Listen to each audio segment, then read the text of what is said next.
चला तर मंडळींनो, आज आपण बनवणार आहोत डोसा। त्यासाठी आपण 3 वाटी तांदूळ घेतलेले आहे आणि 1 वाटी उडीद सोला घेतलेला आहे। स्वच्छ पाण्याने धुवून घ्यायचं आणि 5 ते 6 तासासाठी भिजत ठेवायचं। नंतर ते मिक्सरला बारीक करून घ्यायचं। रात्रभर ते पीठ डब्यामध्ये ठेवायचं फुगण्यासाठी। सकाळी असे पीठ तयार झालेले आहे।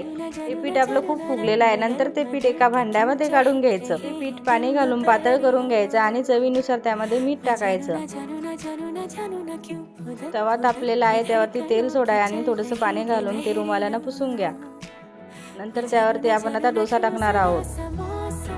आपण आता डोसा टाकलेला आहे, त्यावरती आपण आता थोडंसं तेल सोडणार आहोत।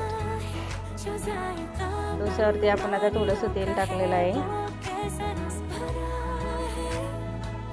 त्यानंतर आपण आता डोसा काढून घेणार आहोत। कुरकुरीत असा डोसा तयार झालेला आहे। त्यानंतर आपण आता खोबरं शेंगदाण्याची चटणी बनवणार आहोत। त्यासाठी साहित्य लागणार आहे खोबरं, हिरवी मिरची, कोथिंबीर, लसण, मीठ, साखर, लिंबू सत्व, शेंगदाणे हे बारीक मिक्सरला करून घ्यायचे आहे। बारीक मिक्सरमधून काढून घेतलेला आहे आपण। त्यावरती आपण आता तडका सोडणार आहोत। कढीपत्ता, जिरं, मोहरी।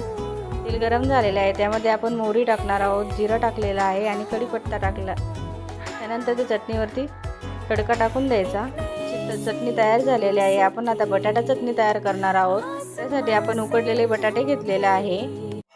साहित्य: कोथिंबीर, कढीपत्ता, हिरवी मिरची, कांदा, मीठ, लाल तिखट, हळद, जिरं, मोहरी, लसण, अद्रक। आता आपण बटाटा चटणी तयार करणार आहोत। त्यासाठी आपण कढईमध्ये तेल गरम करायला ठेवलेले आहे। त्यामध्ये मोहरी टाकलेली आहे, जिरं टाकलेलं आहे। त्यामध्ये आता आपण कांदा टाकलेला आहे।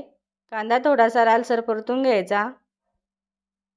थोडासा कांदा लालसर झालेला आहे, त्यामध्ये आपण जाडसर हिरवी मिरची, लसण, अद्रकचा ठेचा टाकणार आहोत। तो पण थोडासा परतून घ्यायचा आहे। त्यामध्ये आपण आता लाल तिखट आणि हळद घालणार आहोत। लाल तिखट घातलेला आहे, हळद घातलेली आहे। त्यामध्ये कढीपत्ता टाकणार आहोत। त्यामध्ये आता कढीपत्ता टाकलेला आहे।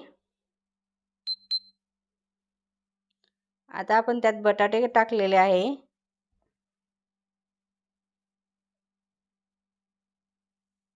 बटाटे थोडेसे खालीवरती करून घ्यायचे।